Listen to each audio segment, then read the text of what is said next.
Awesome. Hi. Hello. Broadcast. I was like, wow, I think maybe the universe was like, hey, guess what? You are supposed to black out today. We will see. We're gonna give this our best effort here. Apologize, we lost a lot of people. Hopefully, they'll find us back here. And Brooke, take it away. Sure. So I've been a registered dietitian, I think now for 15 years. And I've had my private practice for just about as long as that. And Be Nutritious was really my ultimate goal. I went back to school for dietetics after a couple of years in the workforce, and I really had this vision of my career. And I never would have imagined this is where it ended up. But that's sort of the most awesome part about dietetics is that there's so many different paths that you can take. And as long as you stay open-minded, which I think is really important for all dietitians, then even more paths will open up. So a couple of years ago, my husband got really sick and we were looking for solutions for him. And that's when I stumbled across CBD. And we always joke that after all the crazy diets I put him on to try to heal his autoimmune disease naturally, that he was like, back off. I can't do this anymore. And I think it was the liver and red cabbage part of the diet that really pushed him over the edge. Desperate times. But we joke that, Todd is what we would call cannabis friendly. So when I stumbled across CBD and saw what it could do for pain and neuropathy, and PTSD, all three, which are really, really fun for him to have, he was willing to try it. So once I saw what CBD could do, the dietitian in me was like, but I don't understand. Why is this working? How is this making my husband feel better? And that's where I really took a big nosedive, back into the books. And again, this is what's so cool about our industry. We have such an awesome base that if you want to learn more, you're just adding more layers to what you've already learned. So I decided and I completed the Holistic Cannabis Academy's course, which I highly recommend. In the whole time I was doing it, I really thought that I would just start a practice and be able to incorporate medical marijuana, work with doctors who are prescribing medical marijuana, help patients decide what ratio and strains, what they needed, taking them to dispensaries. I had this vision. And again, the universe had a different plan because the more I learned about cannabis and specifically CBD, the more I discovered that CBD is like the ultimate wellness vitamin. And when I was looking for a CBD product to recommend to my clients, I wanted one that really that met a whole lot of important criteria, but that really felt like wellness, right? So there's amazing things like my husband can take these capsules that can be mega doses. There's tinctures of pouring oil into your mouth, which to me is just not my jam. There's gummies. I wrote the book against sugar. I literally couldn't recommend gummies, even if they were really good. It just seemed really, really hypocritical. So I wanted a powder. I just wanted a powder because it screamed wellness. And when I couldn't find it, I did what every dumb entrepreneur does, and she goes and makes her own. So that was really the story behind creating Daily Habit. And in the last year, I'd say my nutrition private practice is becoming, really maybe 5 or 10% of my day-to-day work. I have consulting, which I still do and I love to do because I love working with brands. And then Daily Habit, I would say, is taking up 75 to 80% of my time now. So it's really been quite the career switch. And, working in consumer packaged goods too has been fascinating. And I've also loved getting to take a step back from a brand, being that, Be Nutritious was my face and me and every picture of every food that went into my mouth. And I really was quite burnt from doing that.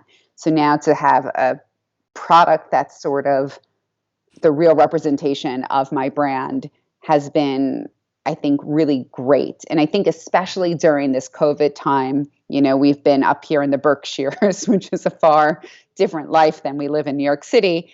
For 3 months, I've been homeschooling my kids, and I've just been really lucky to be able to hyper focus on Daily Habit, push it where I want it to go, and yet still be able to do everything else. So I feel in the middle of what is the craziest year I've ever lived, and I think most of us can say that in our lifetime as well. that I have this brand that I can focus all of my energy into has been really, really therapeutic. Not to mention, pretty much a free supply of CBD has been really beneficial. So I Especially know for the homeschooling part. I'm a much better parent when I'm regularly taking my own product. that is right. I remember when you were first creating the product and you were like, you got to try it. And I was like, well, I mean, this was a legit conversation. I was like, I mean, I'm happy to try it. And like, but I'm a little bit leery because like, I ain't got no problems, like I'm good. Like, I don't have joint pain. I don't have any of the things that, were going on. And you're like, I don't know, just try it. Like you might feel, whoa. So I was like, okay, I did try it. I remember I would start to text Brooke. I was like, even like 2 days later, I was like, is it possible that this makes me a nicer person? Yes. And she's, and then I was like, is this possible that like when I'm drinking my coffee, like I actually am super focused and not super jittery? I was like, is this possible? And like you, I was like, the science mind is like, what is this all about? And so what I want to, and just giving everyone a roadmap for our conversation, because I definitely didn't do that in the previous version of this video, I do want us to understand that everything we are about to talk about, the how important this nutrient is, the fact that we actually have a system in the body that we were not taught about when we went to school, and whatever schooling, I don't think at this point in whatever schooling anybody has been to, is so critical for us, but we also cannot underscore the absolutely essential nature, and this is why it's such a win for your business, but why, and ultimately that win is that your patients will get better outcomes. Because this nutrient is so essential and how it helps a system in our body, it also competes and wins because it's better against a lot of, not better, but it has the ability to do things that others can't, a lot of different medications that are on the market.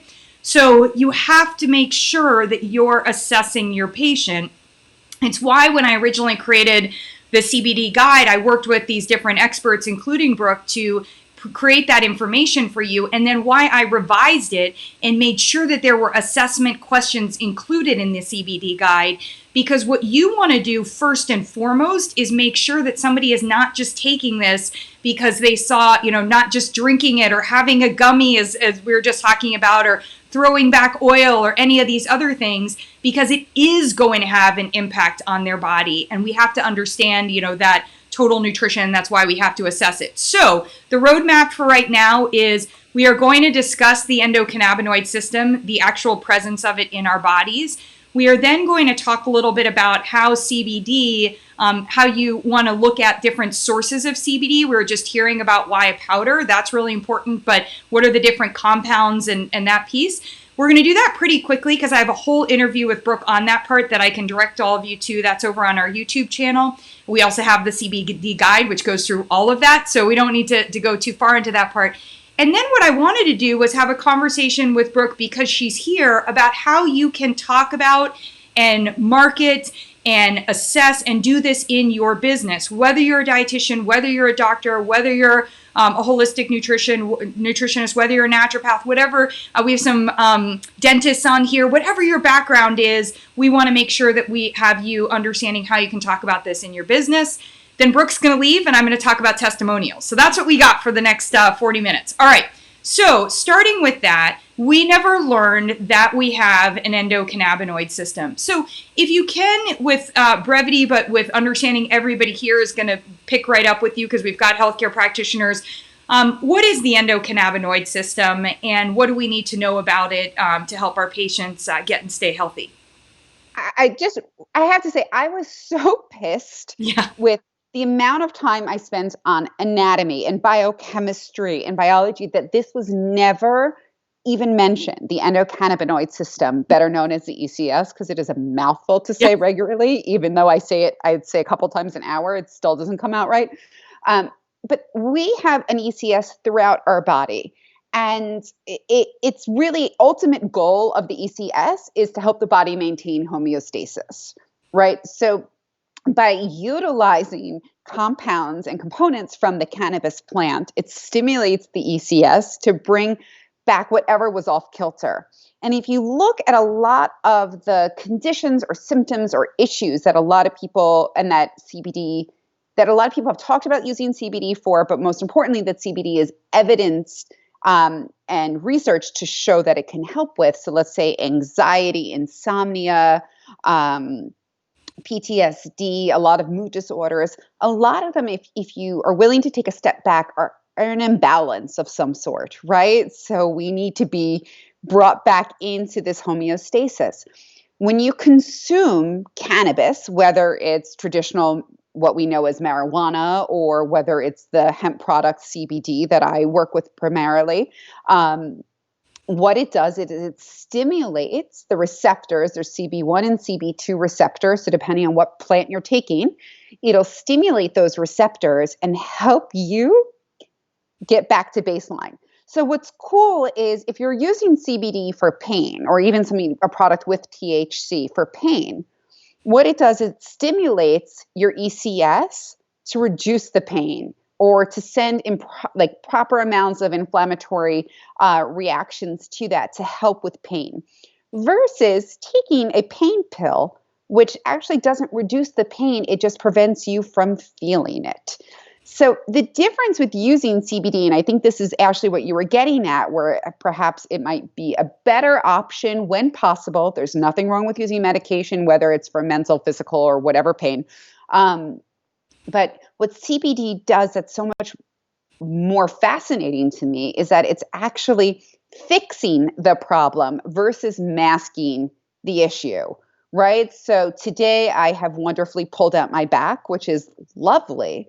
And as much as like my husband, who due to his illness has like a plethora of pain pills, if I was to take one of those at this moment, and because I'm in not that much pain, I can still move and function. If I was to take one of his, it would simply be masking my pain, right? It might relax my muscles a little bit, which could help. It might just make me not feel anything. It probably will make me not poop for a couple of days, but that's another story. But instead, for me using CBD and also using a topical cannabis product, I'm in Massachusetts right now, so recreational cannabis is fully legal here.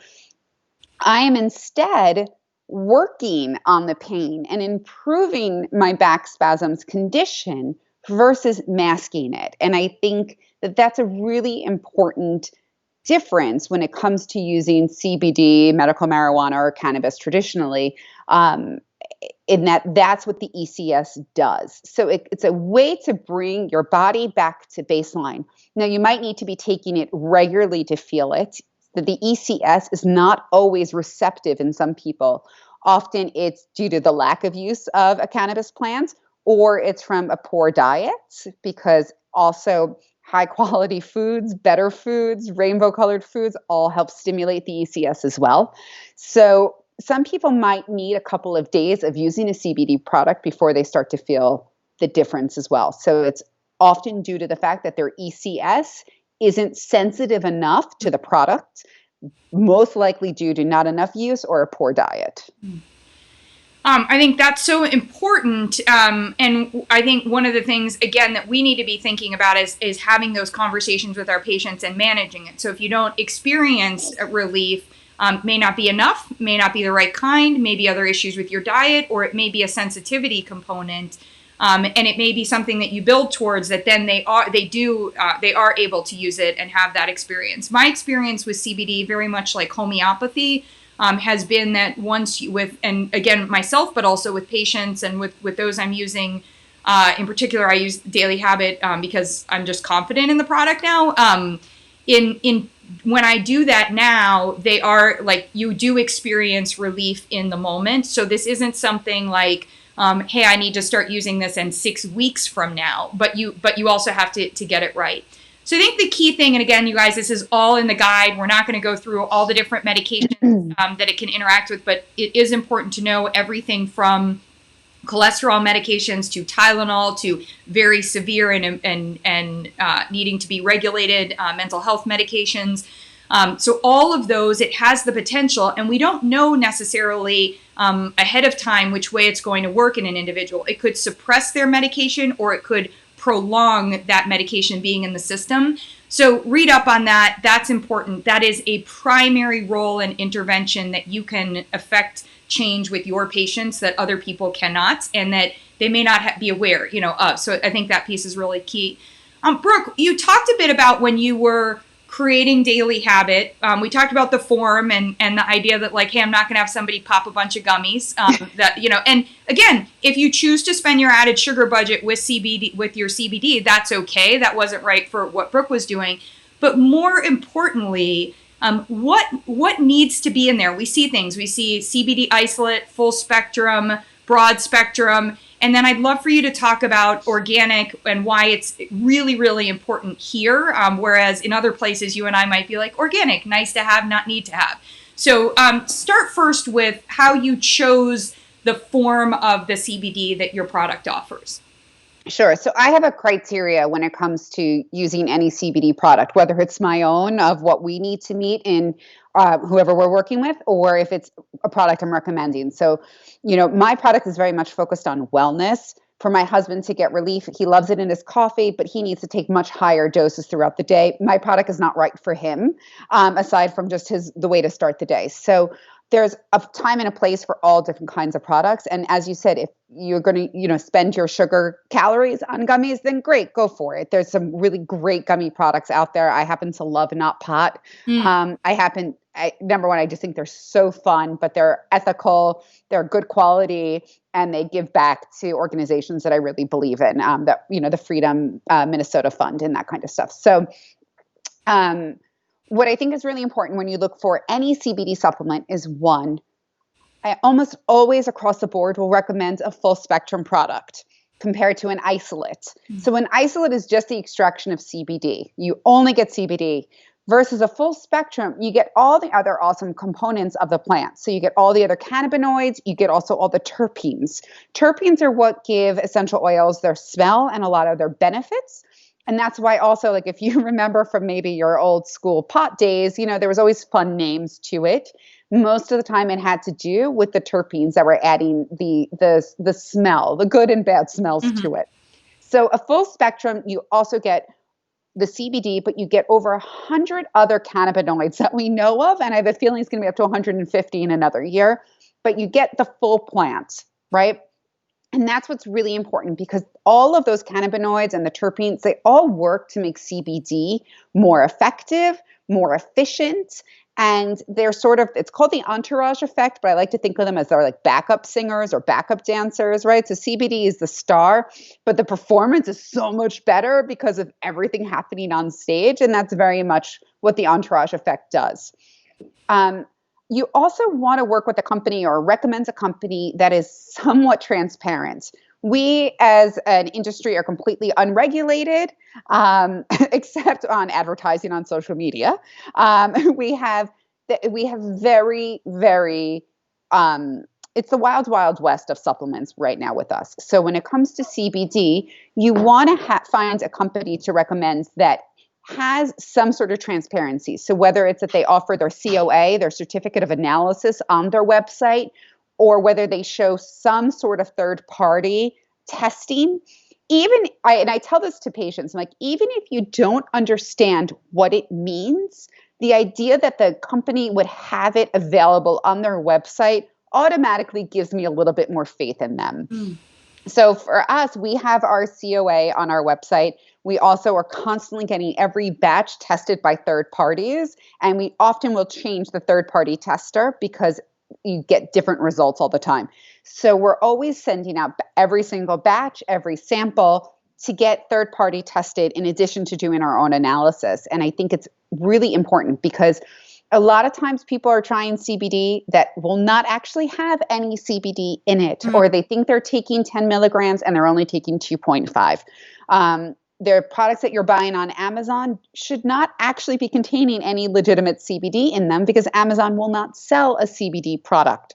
There's some that have snuck in, but most of the time it's hemp seed oil. And ironically, there's no CBD in the hemp seed. It needs to germinate and sprout in order to produce any sort of cannabinoids. So you want to make sure that that's available. And then third, as we talked about earlier about being organic, it's really challenging for hemp products and for the CBD industry to get a USDA organic label on. And for those that can, like, amen to them, we have been working on it basically since the idea of Daily Habit came around, it is really, really challenging. So we make the promise that our soil is organic and we trust our farmers that we work with. We can't make a claim that our product is organic. But if a company can say that it's organically grown or grown in organic soils, which are claims we're still allowed to make, it's better. The cool thing about hemp is that it's a biomodulator in that it can suck up all bad things in the ground, which is great when you're trying to clean out, the soil and the dirt. Or they use it in Hiroshima, right? So they're using hemp to help clean the soil and bring the soil back to somewhat of a normal plant or a normal ground. Unfortunately, that also means that the hemp you're consuming will have those contaminants in it. So that's why I think organically grown, ideally in the US, because then some of the regulations are ones that you can trust. I'm sure there's amazing products outside of the US, but I feel like with the limited regulation and limited control we have over our products, by picking something grown in the US, you at least know when someone says it's organically grown, what that's going to mean. So those are the real things to always look at when it comes to picking a product. It's so valuable. And I'm always talking about hemp as regenerative, so that bioaggregator part that you were talking about, it's like hemp is just this amazing, incredible plant. And that's exactly why we need to understand what we need to do to make sure that we're getting a clean product in. So thank you. That's so important.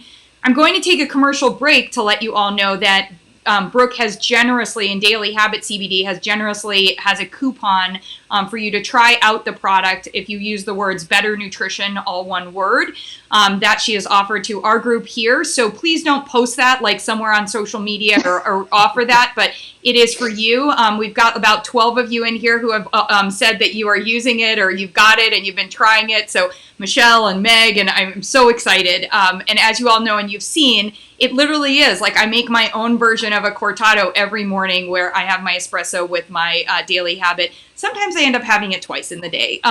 So we are going to, great. So Chris had a question. I think this is really important because I talk about hemp seeds and hemp seed oil all the time, and they are so incredible for you. They're sources of gamma-linolenic fatty acid, of proteins, of plant proteins, of minerals, of all these incredible nutrients, but not CBD. And so Chris would like you to restate what you said about hemp not containing CBD.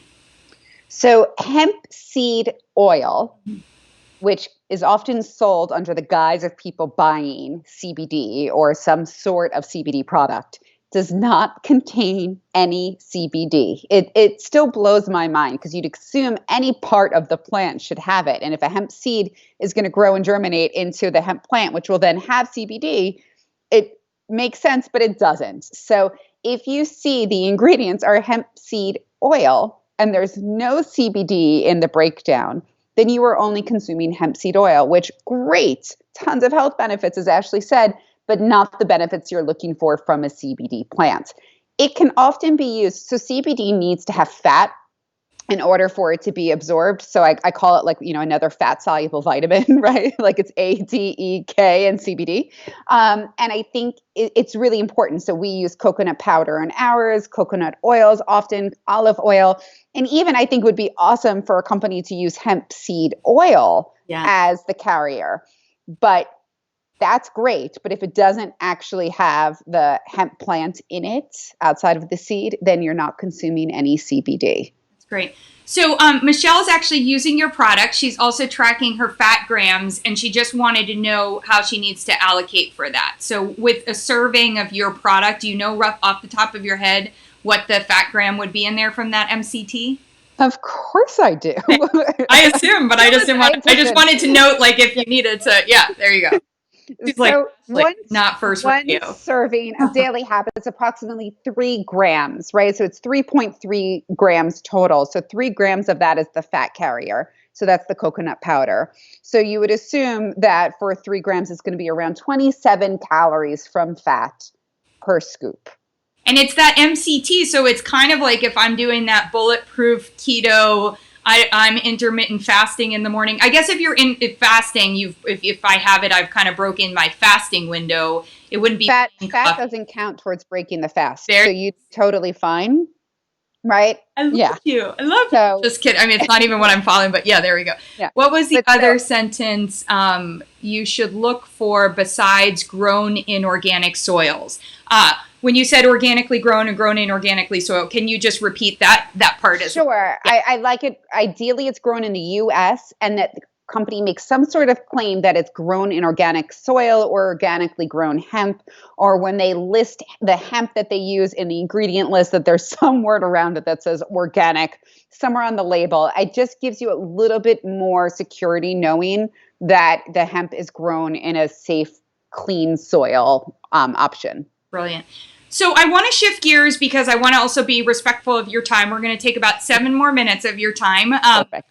And just so your daughter knows, 7 more minutes. And then, but there is a lot of this marketing stuff. Like I remember having conversation with you. I was like, Brooke, I just sent my boyfriend on there to order. Why isn't he able to order? And it was like, oh, because the bank account right now isn't doing the, and all of these pieces. And so I think it's really important for us to understand, first of all, if you are going to decide to sell your own CBD, that's a whole other conversation. What I want to talk about right now is, as healthcare practitioners, we want to be educating. We want to be making sure that our patients know that they should be assessed before beginning any CBD product, and also that you can be their quarterback for communicating their use of CBD with all of their other healthcare practitioners. I hope you hear in the parentheses there what an awesome opportunity for you to get in front of all of their other healthcare practitioners in that capacity, so that they know that you are monitoring that piece, which also leads to more referrals. Ding, ding, ding, 1,000 times for more business. So, Brooke, as we're thinking about that, what are some of the do's and don'ts with now thinking about the healthcare practitioner, not the company that would be marketing, in social media, in emails, anything that we should be aware of when we're wanting to talk about this, that either might get our post taken down or might have an email not sent, but also on the flip side are big advantages. So tell us a little bit about, on the marketing front, what you see as the opportunity for practitioners who want to talk to their patients about this. I think anytime that you can expand your dialogue with your patients and become, if not an expert, well versed in a product, it's only a positive thing. So when I became obsessed with magnesium a couple of years ago, right, I started talking about magnesium. I then ended up working for supplement companies because of that. Mm-hmm. So I think that, and then I was also recommending more, products to my clients, which, while I wasn't making money off directly, I was getting better results for my clients. Mm-hmm. So for me, it only meant a positive thing. Learning more and really sort of developing whatever's interesting to you. So if CBD is interesting for you, dive in, lean in, learn more, and speak out. Because the more that people hear you talk in an informative, authoritative way, the more people are going to be like, I can trust her when it comes to picking out a CBD, or I know I can go to her when I'm having questions about all these things that people talk about CBD with. So it's only going to expand your business that way. The don'ts, and I will happily be everyone's guinea pig because we have made every mistake and have had every challenge known to man.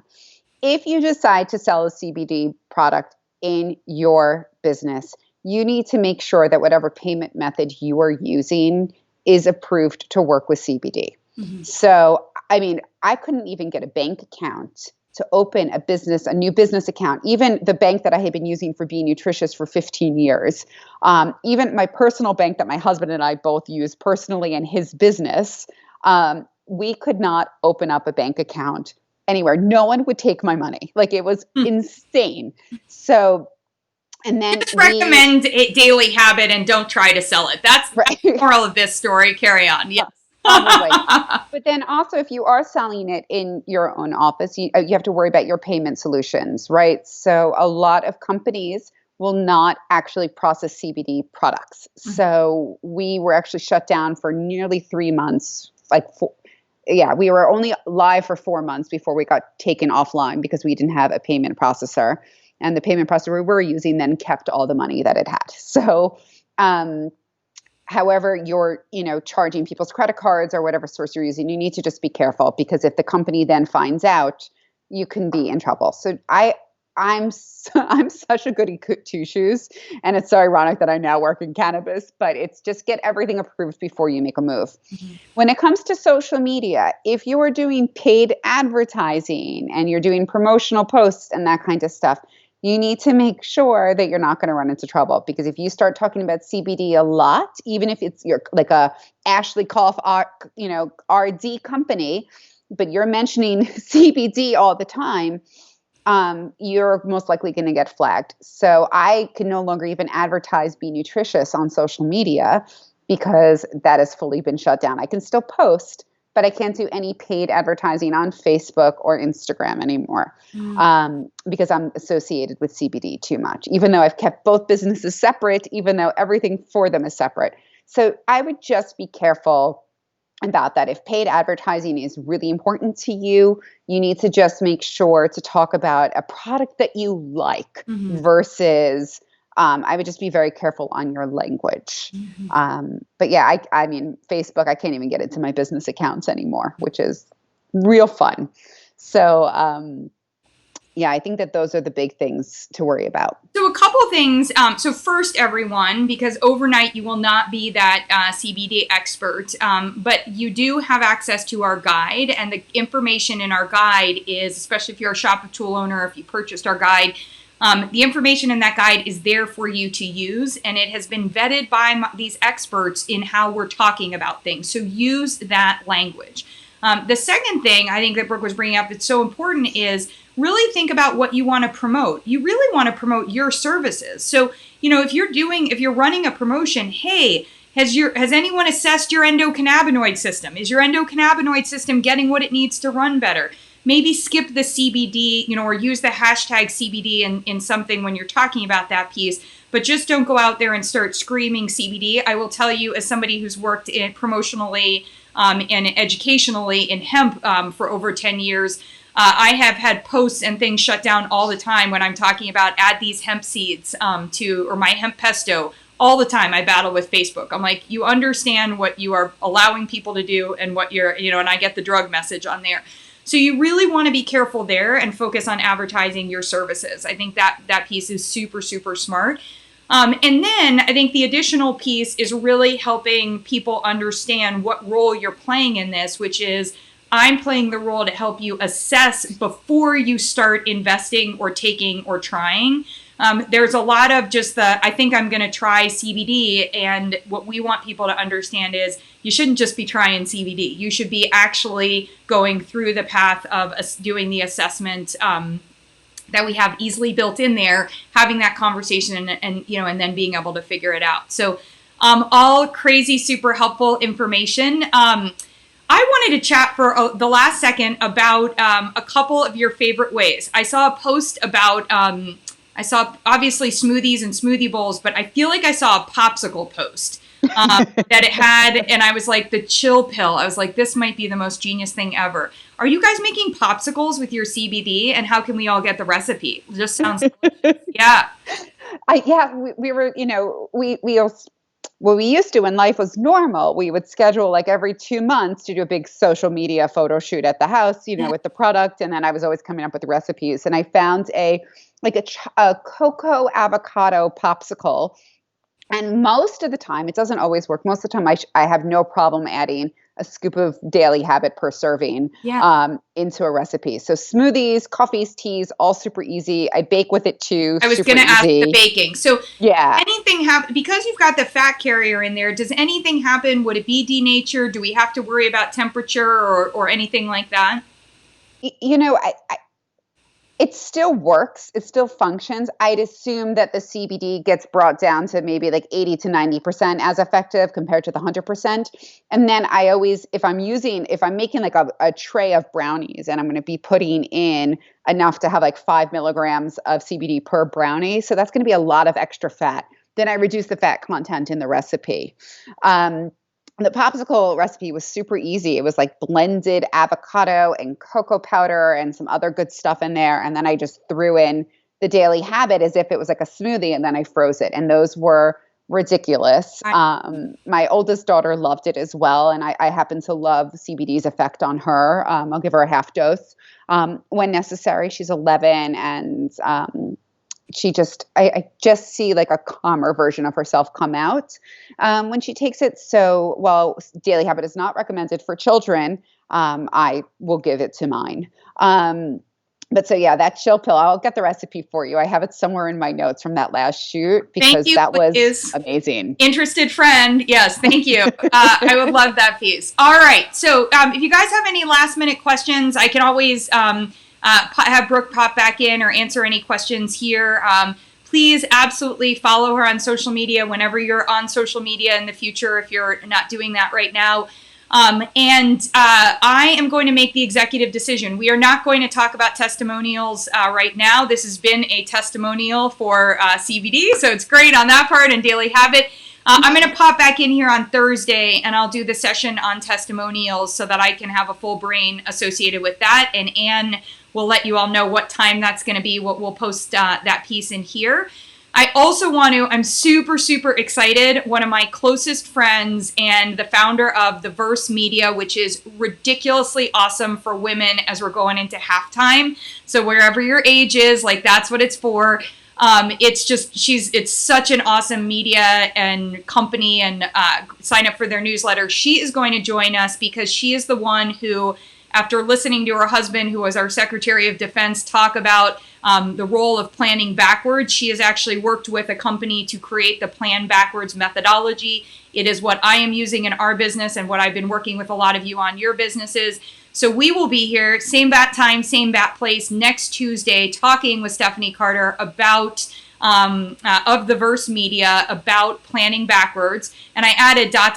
while drinking lemon water, because some of you asked me questions about lemon water, so we're going to make sure we answer those, as Brooke just artfully demonstrated. Thank you very much. And so we will be talking about the wins of lemon water. There are no negatives, so let's just be super clear on that piece. And then just a note, for $29, she's donating 50% of it to some awesome, I think it's Off the Plate, or I have to look on that part. She is running just for only $29 on July 17th for an hour and a half. You will get a deep dive into the Plan Backwards methodology. I've already signed up. I think it is the smartest thing to do if you are a person who is a planner and is trying to figure out how to plan in an environment that seems unplannable. Planning backwards and I will tell you, her husband's on the board of GE, on the board of Delta. I mean, ran our country. So like, let's be super clear. This guy knows what he's talking about. So this is this great methodology for your business. So as you can see, I'm excited about that conversation next week. I probably maybe need a little more CBD later on today to calm that. Just kidding. But anyway, all right, everyone. Thank you so much. Want to recap. There is no right or wrong in this space. I just hope that all of you are finding and navigating your way towards how can we help make all lives matter, and in particular right now, just focus on Black Lives Matter, and also on how are we going to create the actual change, as opposed to having time where we're talking about or maybe even feeling helpless or hopeless in the change. So if you have any suggestions for us, please drop it in here. We would love to hear that piece. We didn't really get into it, and I think that's okay and completely intentional. There is tremendous amount of bias and racism in the hemp industry, in addition to it being unregulated. There's so much also because it's born out of, hemp was farmed when in the colonies, and when our farmers, when we first started farming land in America. And so it was farmed by slaves, and we have to understand that as part of our history. So I'd highly recommend that you check out Farmer C. It's at Farmer CEE on Instagram. She also has the Green Heffa Farm. They make amazing medicinal teas, and she also is using that money to support Black women in learning to farm medicinal herbs, and also regeneratively, sustainably farm. So such an incredible group to support and also get the win of these amazing products. So we will start there, and hopefully we'll be hearing more from her on both of our platforms and in other places as we try to amplify voices of people who really know what they're talking about from their own experience and can help us with solutions in that part. So That's it for today. Again, little messy, little technology stuff. We love you. Thank you so much for joining. If you guys have any questions about CBD, about hemp, about how training, any of that stuff, hit up Brooke either at Daily Habit CBD or at Be Nutritious. If you don't see ads from her about CBD, you now know why. So there we go on that part. And everybody, please be safe. Take care of your loved ones, and just know that we're holding you all in our hearts, and holding space for you here. So thank you. Take care, and we will see you right back here next week. All right. Thank you, Dora. We appreciate it. Bye. Bye, my dear. Thank you. Bye.